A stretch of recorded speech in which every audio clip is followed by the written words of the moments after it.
កិច្ចប្រជុំកចបពលើកទី10អាណត្តិទី4អបពបានដំណើរការពិនិត្យវិភាគនិងធ្វើការសម្រេចលើពាក្យប្តឹងដែលមាននៅក្នុងខែនេះសរុបចំនួន45ពាក្យប្តឹងនិងបានធ្វើបច្ចុប្បន្នភាពសំណុំរឿងសំខាន់ៗមួយចំនួន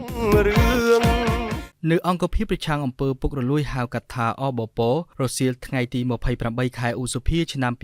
2026កិច្ចប្រជុំក្រុមប្រឹក្សាជាតិប្រឆាំងអំពើពុករលួយហៅកាត់ថាកចបពលើកទី10អាណត្តិទី4បានដំណើរការក្រោមអធិបតីភាពដ៏ខ្ពង់ខ្ពស់របស់សម្ដេចគតិសង្ឃហបណ្ឌិតម៉ែនសំអនប្រធានកចបពដើម្បីឆ្លងកំណត់ហេតុកិច្ចប្រជុំលើកទី9អាណត្តិទី4និងស្ដាប់របាយការណ៍របស់អបព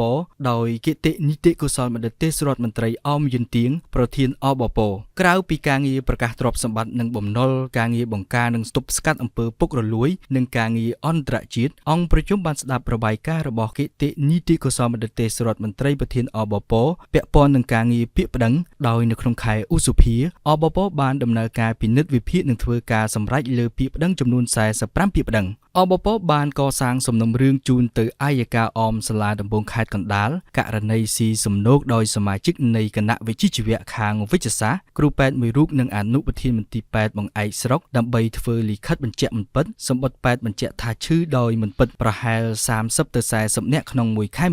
គតិនីតិកុសលបណ្ឌិតទេសរដ្ឋមន្ត្រីក៏បានរាយការណ៍អំពីបច្ចុប្បន្នភាពនៃការស៊ើបអង្កេតរបស់សាលាដំបងខេត្តសៀមរាបលើករណីអ្នកស្រីលេងចន្ទារឿងរដ្ឋបវេនី19សំណុំរឿងនិងព្រហ្មទណ្ឌ32សំណុំរឿងនិងបច្ចុប្បន្នភាពនៃការស៊ើបអង្កេតរបស់អបពលើករណីឯកឧត្តមសៀនបូរ៉ាតអនុប្រធានអបពនិងអ្នកស្រីលេងចន្ទានិងបពួកអ្នកស្រីលេងចន្ទាច័ន្ទខិននិងផុនសាមៀនបានទទួលស្គាល់ថាទទួលប្រាក់ពី93ទៅ98លានដុល្លារអាមេរិកពីមេ25ហើយបានយកលុយទាំងនោះទិញដីអភិវឌ្ឍគម្រោងផ្ដល់ការប្រាក់ទៅឲ្យមេ25និងផ្ដល់ការប្រាក់ទៅឲ្យអ្នកដែលបានចំណាយប្រាក់វិនិយោគគតិនីតិកុសលបណ្ឌិតក៏បានលើកឡើងអំពីលទ្ធផលសាវនាការសាលាឧទ្ធរថ្ងៃទី29ខែមេសាឆ្នាំ2026និងការប្រកាសសាលការថ្ងៃទី27ខែឧសភាឆ្នាំ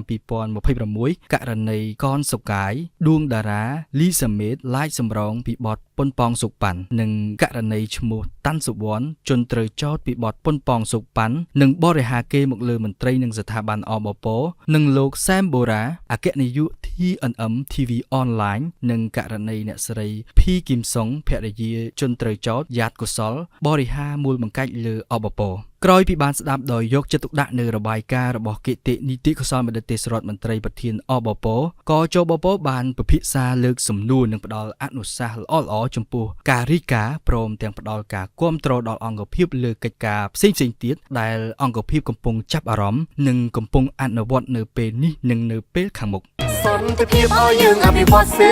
វាអភិវឌ្ឍរាជការសេវាកាន់តែប្រពៃសេវាល្អប្រជាសាទរពេកក្រៃដោយគុណតម្លៃមន្ត្រីក្នុងដួងចិត្តរៀង